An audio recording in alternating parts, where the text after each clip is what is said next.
Continuity. In everyday speech, continuous means having no breaks or interruptions. In math, to determine if a function is continuous, we informally ask, can I draw the graph of this function without ever lifting up my pencil? Here are some examples of continuous and discontinuous functions. We'll pretend that my cursor is a pencil. On the first graph, once I put my pencil down on the left side, I can continue to draw it without ever lifting it up, so I have a continuous function. On my second graph, if I put my pencil down on the left side, I can continue to draw without ever lifting up my pencil. Again, continuous. For the third graph, once I put my pencil down on the left side, I can construct my graph all the way until the x value 2. Then I'd have to lift my pencil up and jump to the other piece and continue to draw the rest of the function. Therefore, we say this is a discontinuous graph, specifically at the x value 2. The last graph, once I put my pencil down, I can construct the graph all the way until the x value 3, where there is a hole in the graph. So I would have to lift up my pencil, and then in this case there is a point, so I'd have to go down and complete that point, and then I could go back and draw the rest of the graph. So I am discontinuous at the x value 3. Now we'll get a little more formal. We'll define continuity at a number x equals c. Suppose f of x is defined on an open interval containing x equals c. Then f is continuous at x equals c if all three conditions below hold. First, f of c is defined. Second, the limit as x approaches c of f of x exists. And third, the limit as x approaches c of f of x equals f of c. These conditions are best understood when looking at the graph. So we're asking the question, is f of x continuous at x equals c? In the first picture, we can see that the function is not continuous at x equals c, and it's failing the first condition. F of c is not defined. At the x value c, there is no point anywhere along that vertical line there. Now let's look at the second graph. Is f continuous at c? No. This time, the function is defined at c. There is a point that exists and corresponds to the x value c. So the first condition is satisfied. But the second condition is not. The limit as x approaches c does not exist. The limit from the left does not equal the limit from the right. The third graph has the first two conditions satisfied. F of c is defined, so there is a corresponding y value that goes to x equals c. And the limit exists. So from the left side of c and the right side of c, I'm approaching the same y value. But I'm still not continuous. So that's because we need all three conditions to hold, like in the final example. So the function is defined. That means at x equals c, there is a point. The limit exists from both sides. I'm approaching the same y value. And the limit equals the function's value. So in other words, that point fills in the hole, and therefore I'm continuous at x equals c. Now let's discuss discontinuity more. If a function is not continuous at c, we say that f is discontinuous at c, or f has a discontinuity at c. Informally, a discontinuity is a break or interruption in the graph. Let's look at an example. Is the following piecewise function continuous at x equals 2?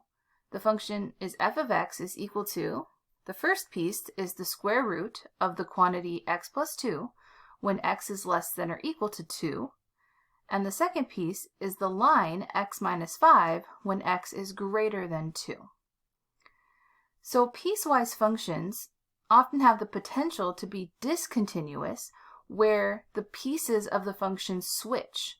So notice that the first piece is defined for x is less than or equal to 2, And the second piece is x is greater than 2, and we're checking continuity at the x value 2, because we want to know, is there maybe a jump in the graph between these two pieces? Well, we're going to graph it to verify our answer. And remember that there's the three conditions to check: that f of 2 is defined, that the limit as x approaches 2 exists, and that the limit equals the function's value. Let's start by graphing. First, we have the square root of x plus 2 when x is less than or equal to 2. So that means that this graph is going to exist on the left side of 2 and equal to 2. So over here, the left side of the xy plane.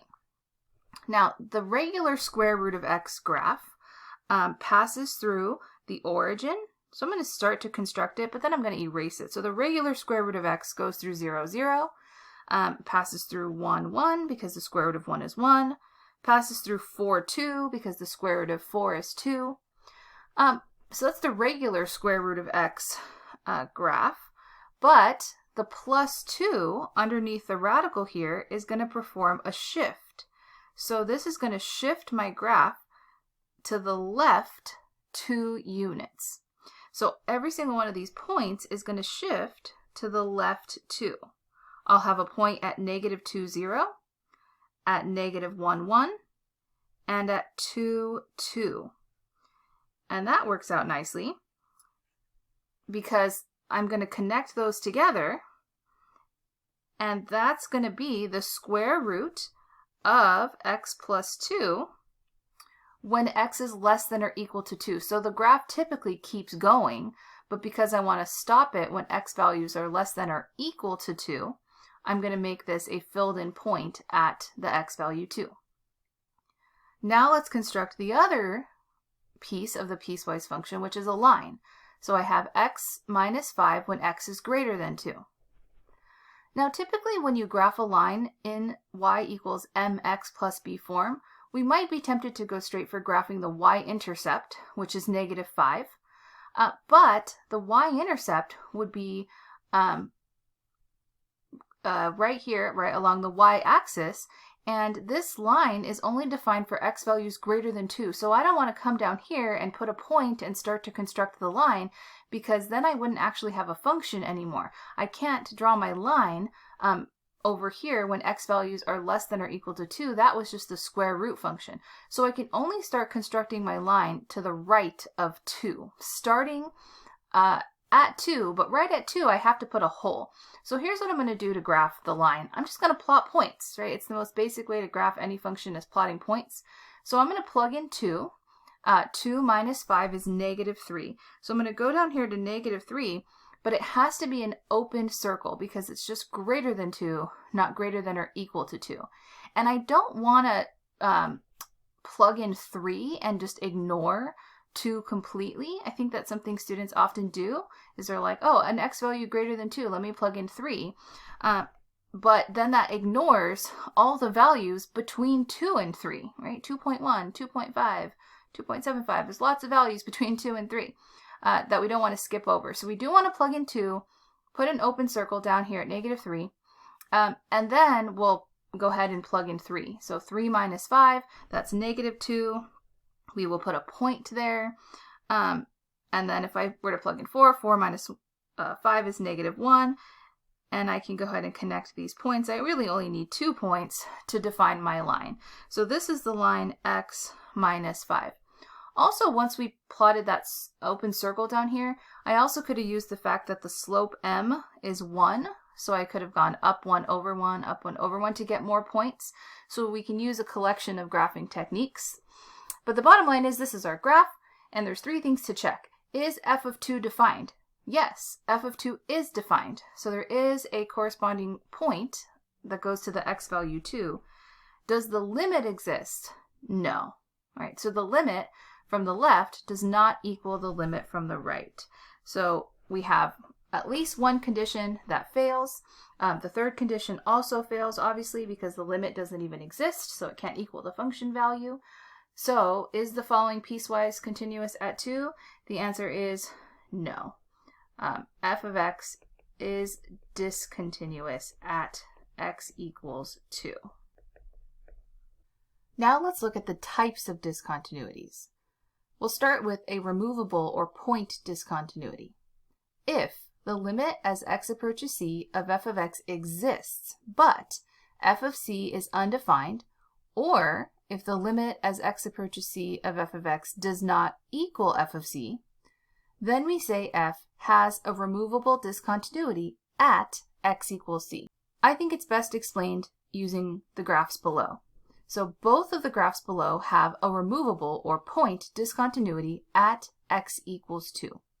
The idea is that the limit exists. From the left side of 2 and the right side of 2, both of these functions are getting closer to 2, but there's a hole in the graph on each of them. On the first one, there is no function value defined at 2. There is no point anywhere along the line x equals 2. The second example, there is a floating point, but the limit does not equal that function value. So a removable or point discontinuity is basically when there is a hole in the graph. So it's like we come along and we pluck out that one point from an otherwise continuous function. So for both of these, we are discontinuous at 2, and they are both removable or point discontinuities. The next type of discontinuity is an infinite discontinuity. If the limit from the left and or the limit from the right is infinite at x equals c, then we say f of x has an infinite discontinuity at x equals c. Let's again go to the graphs. The graph on the left, at x equals 0, we have an infinite discontinuity. It happens to be that from the left side of 0, my graph is approaching negative infinity, and from the right side of 0, my graph is approaching positive infinity. So we have the case where from the left and the right hand side, the limit is infinite. So there's an infinite discontinuity. Basically, we should think vertical asymptotes when we think of infinite discontinuities. And it doesn't have to be from both sides. If we look at the second graph, there's an infinite discontinuity at negative 2, because from the left side of negative 2, my graph is headed down towards negative infinity. So it could be from both sides, or from one side, I'm approaching positive or negative infinity. So there's a vertical asymptote, and I'm approaching either one or both sides, some version of infinity. And now we'll look at a jump discontinuity. If the limit from the left and the limit from the right exist at x equals c, but are not equal, then we say f of x has a jump discontinuity at x equals c. So we'll go to the graphs. On this first graph, the function is discontinuous at 0, and we have a jump discontinuity. So the limit from the left exists. It's down here at negative 2. The limit from the right exists. It's up here at 1. But they're not equal to each other. So we say that there's a jump discontinuity. I like to think of it as the whole function jumps up to a totally different piece of a function. And that also happens in the second example. There's a jump discontinuity at x equals 0. So the limit from the left is again negative 2. The limit from the right is again 1. Both of them end at open circles, and then this time there is the function defined up here at 3. But this would still be considered a jump discontinuity. Sometimes people think it is a point or removable because they see the floating point, but that's not a point discontinuity. It's a jump because the limit from the left doesn't equal the limit from the right. So the whole piece is jumping up to a totally different piece of the function. So this is a jump at x equals 0, even though that point is up there by itself. And finally, we also have an oscillating discontinuity. If the function oscillates too much near x equals c, then we say f has an oscillating discontinuity at x equals c. So in this graph at x equals 0, the graph is just sort of bouncing up and down way too much for us to narrow in on a limit. So the limit doesn't exist, therefore the function fails to be continuous. Let's look at an example. At what x values does the function f of x equal x squared minus 9 all over the quantity x squared minus 5x plus 6 have a discontinuity, and what type of discontinuity occurs there. This is going to require some prerequisite knowledge. The first thing we want to recognize is that this is a rational function, and the types of discontinuities a rational function can have are either point removable discontinuities at holes in the graph, or they can have infinite discontinuities at vertical asymptotes. So in order to determine whether this rational function has a hole and or a vertical asymptote, we have to factor it. So f of x factors to, in the numerator, we have the difference of squares. X squared minus 9 factors to the quantity x minus 3 times the quantity x plus 3. In the denominator, x squared minus 5x plus 6 factors to the quantity x minus 3 times the quantity x minus 2. So once we have factored it, in order to determine where any holes in this rational function's graph exist, we're going to look for linear factors that cancel. So the factor x minus 3 and x minus 3 is in the numerator and denominator. So they're going to cancel out, and graphically what that's going to do is it's going to create a hole in the graph. And it's going to create a hole in the graph at the x value that makes that quantity equal 0. So we're going to find the x value of the hole by setting x minus 3 equal to 0. So the hole occurs at the x value 3. Well, a hole in the graph is a removable or point discontinuity. So there's a removable discontinuity at the x value 3. And over here, the other factor remaining in the denominator, x minus 2, is going to create a vertical asymptote on the graph. So we're going to have a vertical asymptote at the x value that makes the factor x minus 2 equals 0. So again, we're going to set that factor x minus 2 equal to 0. So we're going to get x equals 2. So there is a vertical asymptote at the x value 2, and that corresponds to an infinite discontinuity. Now let's discuss one-sided continuity at a point. A function f is right continuous at x equals c if the limit as x approaches c from the right of f of x equals f of c. Informally, what this means is that the graph ends with a filled-in point from the right-hand side. A graph is left continuous at x equals c if the limit as x approaches c of f of x is equal to f of c. Or in other words, the graph ends with a filled-in point from the left side. So here we'll take a look at this piecewise function and determine at the point of discontinuity at x equals 2, is the function continuous from the right, continuous from the left, or potentially neither. So at x equals 2, as I approach to from the left, I end at the filled-in point. So at x equals 2, I would be left continuous.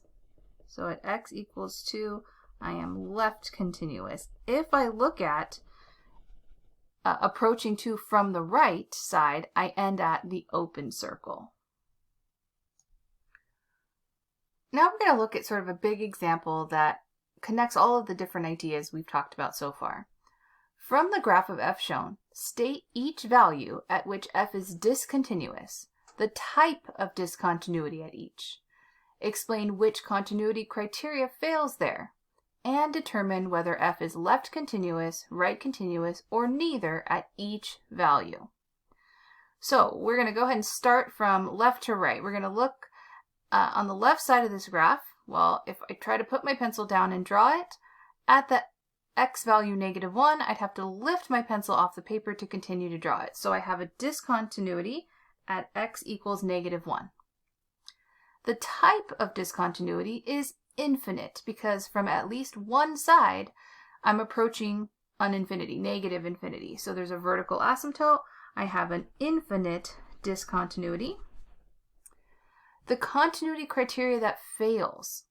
Well, the function is defined at -1, so that is true, but the limit as x approaches -1 does not exist, and therefore also the limit doesn't equal the function's value. So we'll write the limit doesn't exist and the limit doesn't equal the function's value. And then is the function left continuous, right continuous, or neither at x equals -1? So from the left side of -1, I am ending at that function value, that filled in point. So this is a left continuous x value. Moving along, the next x value, where I would have to lift up my pencil to jump down to the next part of the graph, is x equals 2. The type of discontinuity, well, I kind of just said it, is a jump. The limit from the left of 2 exists, but it's 2. The limit from the right of 2 exists, but it's -1. They're not the same value. So the limit from the left doesn't equal the limit from the right there. We have a jump discontinuity. The continuity criteria that fails, well, it's actually all of them. F of 2 is not defined. There's no filled in point. The limit as x approaches 2 of f of x does not exist. We already said that. Therefore, the limit can't equal the function's value. And finally, am I left continuous, right continuous, or neither? Well, from the left side of 2, I end at an open circle. From the right side of 2, I end at an open circle. So I'm neither left nor right continuous. After that jump discontinuity at 2, we'll keep going and recognize that at the x value 4, I would also have to lift up my pencil to jump down and continue drawing the next piece of the graph. So x equals 4, an x value where I'm discontinuous. The type of discontinuity, again, is a jump discontinuity. So that means that each of the one-sided limits has to exist. From the left, I'm approaching 2. From the right, I'm approaching 0. But they're not the same value. So the limit doesn't exist there. So I'm a jump discontinuity. The continuity criteria that fails is that the limit does not exist, and therefore the limit doesn't equal the function's value. But the function is defined at 4, so that one criteria is met, but the other two are not. And finally, this is going to be a place where I am left continuous at x equals 4. As I approach 4 from the left, I end at the function's value. The next x value where I'm discontinuous is x equals 5. The type of discontinuity is a removable discontinuity. So remember there that the limit does have to exist, in which case the limit as x approaches 5 is equal to -1, but the limit does not equal the function's value. So that's true, the function's value down here is at -2. Or there could be no function value at all, and it would be a removable discontinuity. The continuity criteria that fails. So this time, the function's value at 5 is defined, and the limit does exist at 5. So the criteria that fails is really that last one, that the limit as x approaches 5 of f of x just does not actually equal that function value. And at 5, it turns out that I am neither left nor right continuous. From the left side, I end at an open circle. From the right side, I end at an open circle. So I am neither. And finally, the last x value, where my function is discontinuous, is at 7. The type of discontinuity is also a removable or point discontinuity, since the limit exists but doesn't equal the function's value. In fact, there is no function's value, so the continuity criteria that fails is that f of 7 is undefined. Right? Undefined is not defined. And the limit does exist, but the limit doesn't equal the function value because there is no function value. So the limit as x approaches 7 of f of x does not equal f of 7 because there is no f of 7. And is this left continuous, right continuous, or neither? This is neither. From the left side of 7 and the right side of 7, I end at an open circle. So hopefully this was a nice recap of all of these ideas of where a function is discontinuous, the type, the specific continuity criteria that fails, and whether we're potentially left, right, or neither left nor right continuous at those places of discontinuity. Now let's define a continuous function. A continuous function is one that is continuous on every point of its domain. So we defined continuity at a single x value. If a function is continuous at every single x value, we call it a continuous function. And here's what's nice. We have a list of what are called the known continuous functions. The following functions are continuous for every point in their domain. So polynomial functions are continuous at every point in the domain. So here are some examples. F of x equals x to the fourth, or g of x equals x squared minus x minus 2. Those are polynomials. Root functions, functions like f of x equals the square root of x, or g of x equals the cube root of x. Now we have to be careful though, because even root functions are only defined when the part underneath the root is greater than or equal to 0. We have to have positive or 0 under here. So they are continuous over their domains. Rational functions, so functions like x squared over x minus 1. But again, we have to be careful that they're only continuous in their domain. Well, the domain doesn't include 1 because 1 makes the denominator equal 0 here. And in fact, we know from a previous example that at 1, there's a vertical asymptote, therefore there's an infinite discontinuity there. But the rest of the function, every other point, would be considered continuous on a rational function. Trigonometric and inverse trigonometric functions, so functions like sine x, or inverse functions like arctangent of x, those are continuous, again, on their domains, and we have to be careful because some of them have restricted domains. Exponential functions, functions like e to the x or 3 to the x, and logarithmic functions, functions like natural log of x, or a logarithm with a different base, like log base 3 of x. These are all, again, continuous on their domains. So we just have to be careful about knowing the domains of these important types of functions. Now let's get to a major theorem here. If a function is continuous at x equals c, then the limit is equal to the function value obtained by direct substitution. So in other words, as long as we're continuous at c, we can evaluate the limit by simply plugging c into the x and getting out f of c.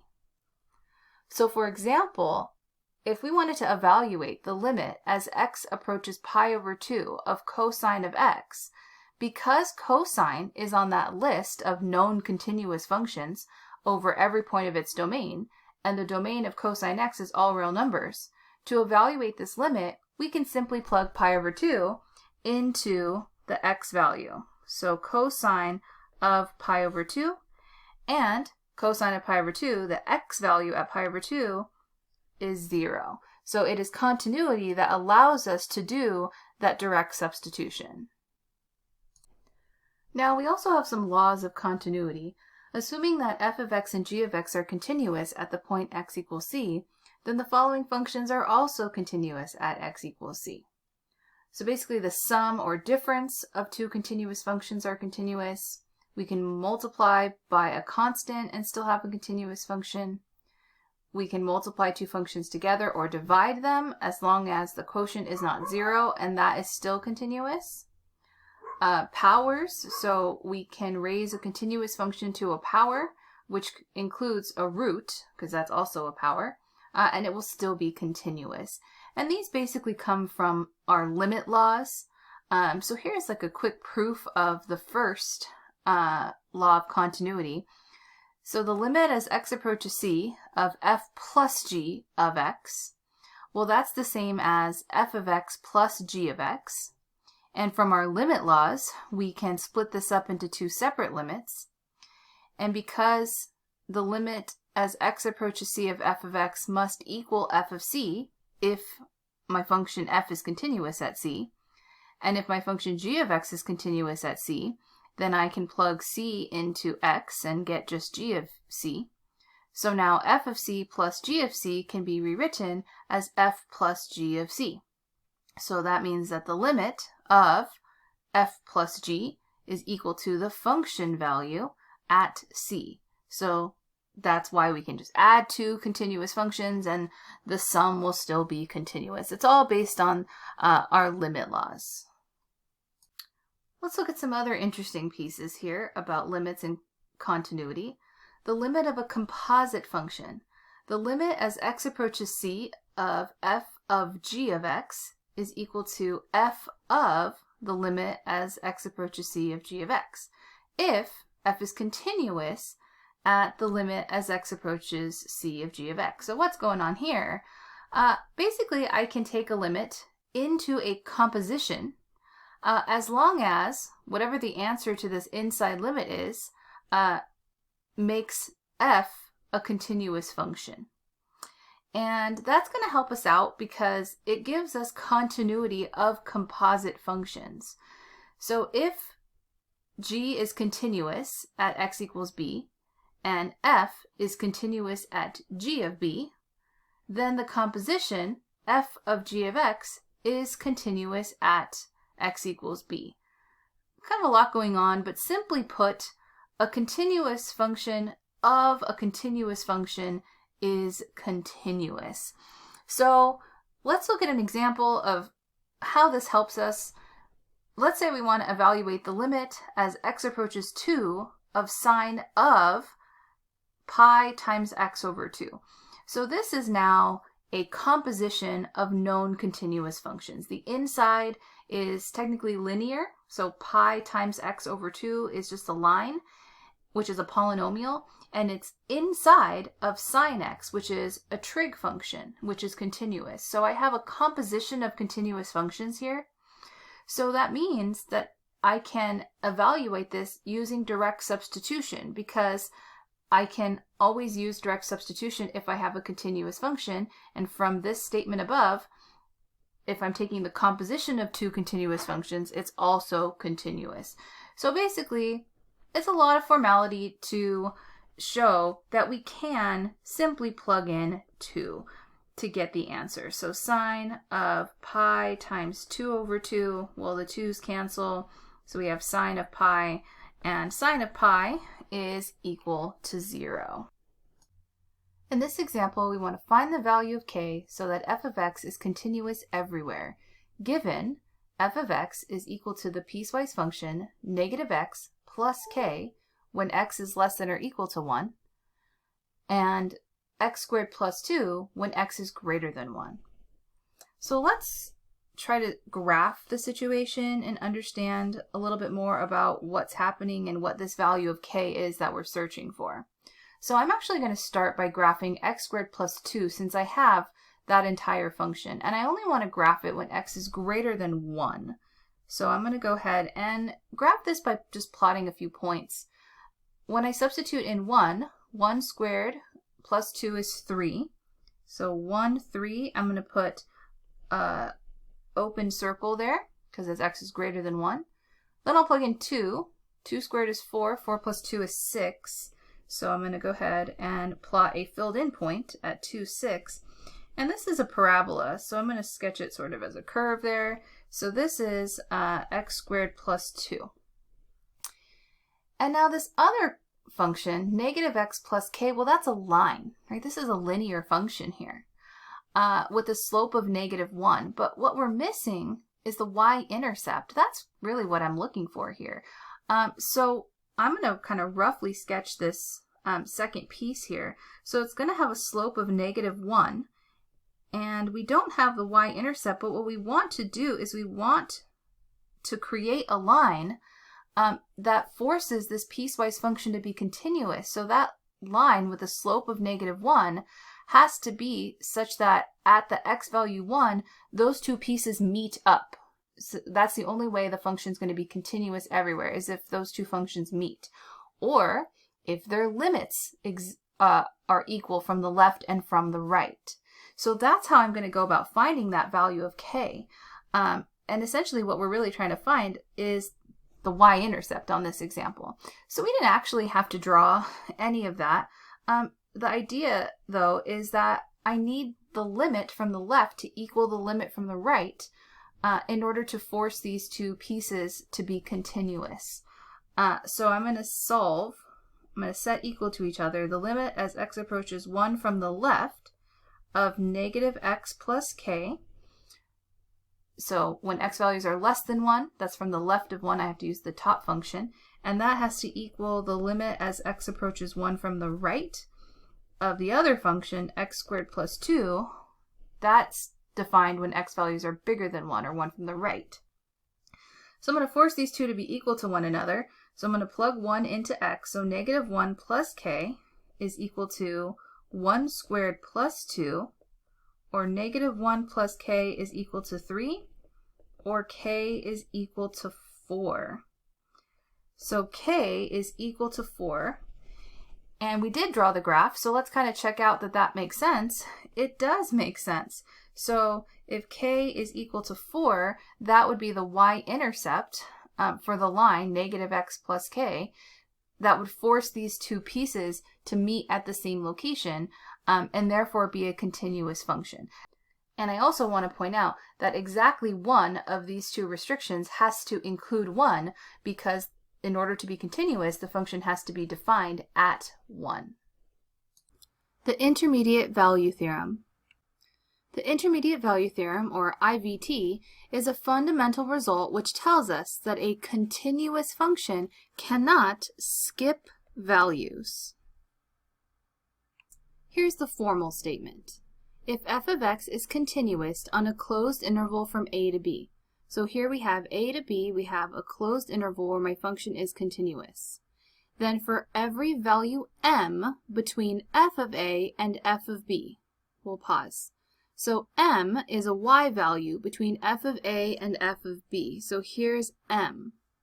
We're told that for every value that we choose, there exists at least one value c in a, b, such that f of c equals m.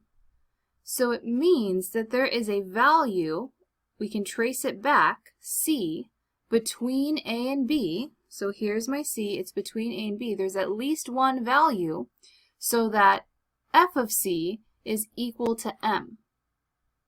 Now, this theorem tells you that an x value exists, but it doesn't tell you what that value is. This type of theorem is called an existence theorem. So in this example, we want to use the intermediate value theorem to show that there is some c between negative 1 and 1, such that 2x cubed minus x plus 3 is equal to pi.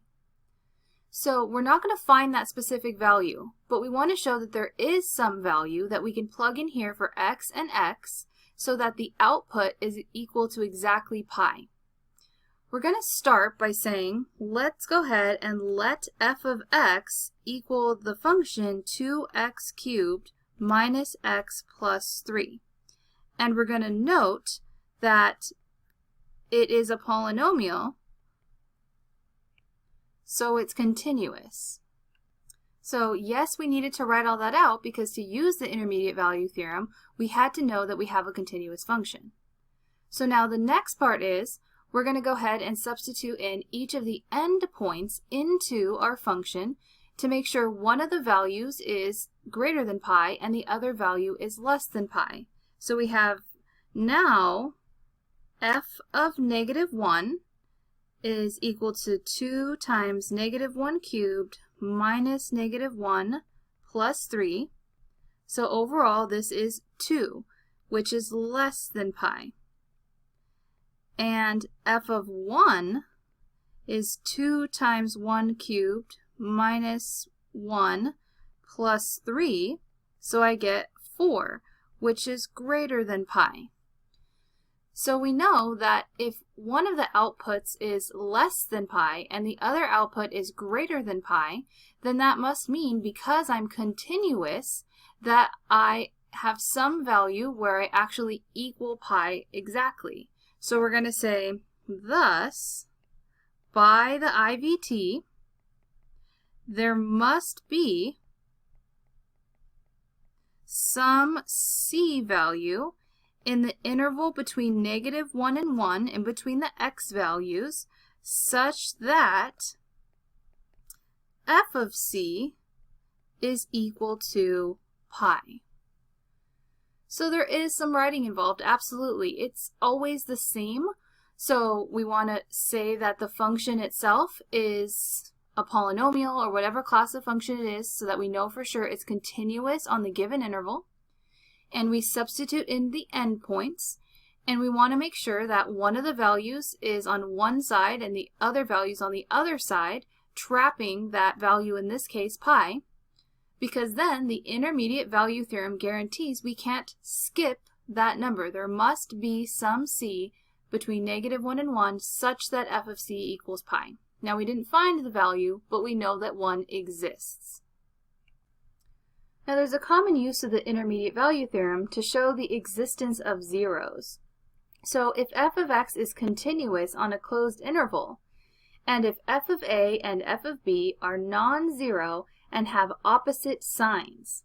So what that means is that f of a is positive and f of b is negative, or vice versa, then what has to be true is f of x has a 0 in a to b. So in other words, the function f of x must necessarily cross the x-axis. So if we look at this example, I'm continuous on the closed interval from a to b, and f of b is a positive number, so I'm up here at a positive value, and f of a is down here at a negative value. So if I'm continuous, I must necessarily cross the x-axis at least one time. So there exists some value, and we call that, again, c, where my function equals 0. So notice this is just a special case of the IVT when we let m equal 0, so that there is some c such that f of c equals 0. So in this example it says show that the equation x cubed minus x plus 1 has a solution in the interval from -2 to 0. Or we could have been asked to show this polynomial has a 0 or a root in the interval -2 to 0. So I actually went ahead and typed out what we would have written down just to see it very clearly here. So very similar. We're going to have to start with first note that the function is continuous because it is a polynomial. Also note that when x is equal to -2, we substitute in -2, we get out -5, that's less than 0. And when we let x equal 0, we get +1, which is greater than 0. So by the IVT, there must exist some c between -2 and 0, such that c cubed minus c plus 1 equals 0, so that when we substitute in that c, we get out a value of 0. So again, very similar. The wording isn't exact. It doesn't have to be perfect, but all the pieces have to be there. And we can see the graph would not be given, but this is the graph of f of x, and we can see that at -2, I have a negative output down here, and at 0, I have a positive output. So I've definitely crossed the x-axis. I have a 0 or a root between -2 and 0.